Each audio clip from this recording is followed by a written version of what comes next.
មានប្រវត្តិទូជាច្រើនបានធ្វើការសិក្សាអំពីអាណាចក្រភ្នំឬអាណាចក្រហ្វូណនដោយមានគំនិតខុសៗគ្នាអំពីទីតាំងនៃនគរភ្នំឬហ្វូណននេះប្រវត្តិទូខ្លះថានៅអង្គរបុរីខេត្តតាកែវខ្លះទៀតថានៅបាភ្នំខេត្តព្រៃវែងតើអាណាចក្រភ្នំឬហ្វូណននេះមានទីតាំងស្ថិតនៅកន្លែងណាមួយពិតប្រាកដបើតាមសៀវភៅប្រវត្តិសាស្ត្រនៃព្រះរាជាណាចក្រកម្ពុជាដែលរៀបរៀងដោយសាស្ត្រាចារ្យអិនអោមសាមេងបានសរសេរថាតាមសិលាចារឹកជាភាសាខ្មែរនគរភ្នំសរសេរថាគូរុងភ្នំឬវរៈវនំ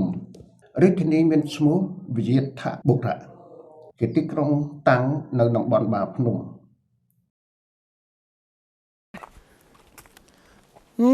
អើលឿនមកហើយអីមកចោលគ្នាមកពីអាប់អូននេះមកគាត់ជប់នំព្រឹត្តឲ្យមកដល់អញ្ចឹងតាមរយៈខ្ញុំបាននេះវែងនេះព្រិញបានមកតាមរយៈខ្ញុំភេកកម្ពុជានគរបាទហើយមកជួបឪបាទមកដល់កំពូលភ្នំសំពើភ្នំសំពើបាទឈ្មោះភ្នំនៅទីនេះមាន4 5ឈ្មោះភ្នំសំពៅភ្នំជ្រកាច់ភ្នំអីខ្លះខ្ញុំអត់ចាំឈ្មោះប៉ុន្តែមានភ្នំច្រើននៅតំបន់នេះនៅតំបន់មានភ្នំច្រើនបាទតែនៅពេលដែលឥឡូវយើងឡើងមកលើនេះគឺកន្លែងនេះនេះនេះថ្មនេះអូនឯងឃើញឥតទេបាទឥតពីបានបាទអានេះដូចជាដូចឥតពីដើមតាន់ហ្នឹងឥតអូអីឥតតាន់ឥតយើងរៀបផ្ទះសំថ្ងៃនៅបច្ចុប្បន្នហ្នឹងនេះគឺឥតតាន់យើងទេហ្នឹងហើយអូឥតតាន់នេះស្មើនឹងជាឥតស្មើឥត20នេះឥត20តែគេថាឥតផ្ទះឥត20ហ្នឹងឥតធំពីបុរាណធំបាទហើយដឹងឥតហ្នឹងសំណល់ពីអីដឹងដែរអត់ដឹងនេះចង់ឲ្យជួយតាមឯកសារគេបានប្រាប់ថាទីនេះពីមុនមានចាត់ដីមួយធំដូចវត្តភ្នំនៃក្រុងភ្នំពេញអញ្ចឹងបាទហ្នឹងហើយចាត់ដីនោះគេបានកំទេចចោលនៅសម័យប៉ុលពតអូកំទេចចោលចាត់ដីនោះទៅយើងឃើញនៅសល់ថាកំណោឥតអូអញ្ចឹងបញ្ជាក់នៅនេះមានកំពូលមួយកំពូលចែកដីបាទហើយដល់ពេលពលពតមកបានកំទេចកំពូលប្រាសាទមួយនៅសល់តែឃើញដល់បំណែកផតាមានឥតមានអីហើយនឹងថ្មគ្រឹះអីនៅបាទនៅថ្មគ្រឹះថ្មអីនៅប៉ុន្តែជាស្ដែងនៅប៉ុន្តែប្រវត្តិសាស្ត្រដើម្បីឲ្យកូនខ្មែរចំនួនក្រោយដឹងថានៅកន្លែងនេះគឺកំពូលភ្នំជ្រកាច់បាទភ្នំសំពៅបាទខ្ញុំជឿថាបងអូនកូនក្មួយអាចធ្លាប់សិក្សាពីប្រវត្តិសាស្ត្រខ្មែរហើយបាទប្រវត្តិសាស្ត្រខ្មែរបាទដូចតាមសភៅរបស់សាស្ត្រាចារ្យត្រឹងងាយអីហ្នឹងបាទលោកបានសរសេរថាជ្រកាច់បាភ្នំនេះគឺជានគរដំបូងរបស់ខ្មែរអូនគរដែលយើងហៅថានគរភ្នំ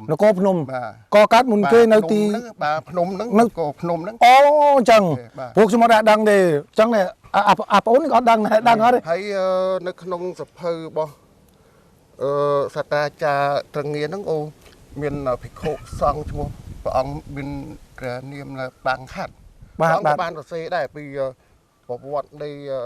ភ្នំចកាច់ហ្នឹងបាភ្នំនេះគឺមានស្ដេចក្រុងរាជតាំងពីយូរអង្វែងរាប់រយពាន់ឆ្នាំមុនគ្រិស្តសករាជក៏មានដែរហើយដោយសារអីថាហេតុអីបានគេយកនគរភ្នំនេះកន្លែងនេះជាទីក្រុងបាទឆ្ងល់ហ្នឹងបាទដោយសារយើងមើលទៅឃើញស្ពានអ្នកលឿងហ្នឹងបាទនោះស្ពានអ្នកលឿងបានមកឃើញនោះស្ពានអ្នកលឿងទីនេះចិត្តផ្លូវទឹកអូដល់អញ្ចឹងងាយស្រួលការធ្វើនាវាចរបាទតាមផ្លូវទឹកហ្នឹងបានជ្រើសរើសយកទីនេះធ្វើជាទីក្រុងអូអញ្ចឹងទីក្រុងនគរភ្នំនេះពីមុនមកអញ្ចឹងហ្នឹងប៉ុន្តែឯកសារដែលមានបុរាណវិទូជាច្រើនគាត់សរសេរអត់តន់ត្រូវគ្នាសម្រេចថាទីតាំងនគរភ្នំពិតប្រកបនៅត្រង់ណានោះទេអត់តន់ទៀតបាទគាត់ថាដូចថាព្រះអង្គបាំងខាត់ថាវិយាថបុរៈនគរវិយាថបុរៈបាទគឺជាទីក្រុងតេដំរីអូ ចឹងនេះឈ្មោះថាព្រៃវិញបើតាមយើងសម័យឃើញថាពីមុនវាសិតតែជាព្រៃ បាទ ដល់ពេលឥឡូវវាឆ្លាស់ចឹងទៅតែនៅក្នុងតំបន់នោះនេះគេនៅមានឈ្មោះដែលតាក់ទងទៅជាមួយដំរីហ្នឹងមានភូមិរោងដំរីភូមិក្បាលដំរី អូមានភូមិ ដំរីអីហ្នឹងគឺតាក់ទងនឹង នៅក្នុងហ្នឹងខេត្តព្រៃវែងគឺមានពាក់ព័ន្ធដំរីច្រើនណាស់ឬនឹងបាទឬចាស់ក៏គាត់បានប្រាប់ដែរបាទហើយចង់ថាយើងនៅតំបន់ហ្នឹងគឺមានដូចជាមានឃ្លាំងអ្វីមួយទៀតខ្ញុំបាទមានឃ្លាំងមួយទៀតប៉ុន្តែមិនដឹងឃ្លាំងហ្នឹងផ្ទុកអីដែរខ្ញុំ ឃ្លាំងនេះគឺតាំងពីបុរាណកាលមក បាទយូរ គឺសម័យកាលលេងនគរនៅទីនេះគេមានឃ្លាំងមួយសម្រាប់ទុកទំនិញផុសភីអីហ្នឹងនៅខាងត្បូងភ្នំនេះវិញ បាទនៅខាងបងភ្នំទៀតនេះកើតនេះខាងកើត បាទខាង ជើងខាងលិចខាងត្បូង ចូលពីផ្លូវនោះមកផ្លូវកស៊ូមក បាទ យើងឡើងពីចូលពីខាងជើងមកខាង ត្បូងបាទហើយតាក់តងជាមួយនឹងភ្នំនេះយើងអាចនៅសល់មានព្រះបដិមានៅខាងក្រោមខាងនៅខាងជើងភ្នំ នៅខាងជើងភ្នំវិញមានបដិមានៅមាន ខាងកើតតែនៅជំរាលជើង បាទចឹងតិចទៀតយើងទៅទាំងអស់គ្នាតែនៅលើភ្នំនេះមានសមិទ្ធផលដែលកសាងក្រោយមកទៀតច្រើនបាទសហគមន៍ឬមនុស្សធម៌សប្បុរសធម៌ដែលគាត់នៅក្រៅប្រទេសគាត់បានមករៀបចំកសាងនៅលើ បាទដើម្បីអភិវឌ្ឍឲ្យដើម្បីកែច្នៃលំអបន្ថែមពីក្រោយពីសង្គ្រាមជំនាន់ពលពតបំផ្លិចបំផ្លាញប្រាសាទនៅលើកំពូលមួយអញ្ចឹងក៏អ្នកដែលនៅខាងស្រុកក្រៅមកជួយកសាងដើម្បីលំអនៅបរិស្ថាននៅអមជុំវិញភ្នំបាទលើកំពូលភ្នំ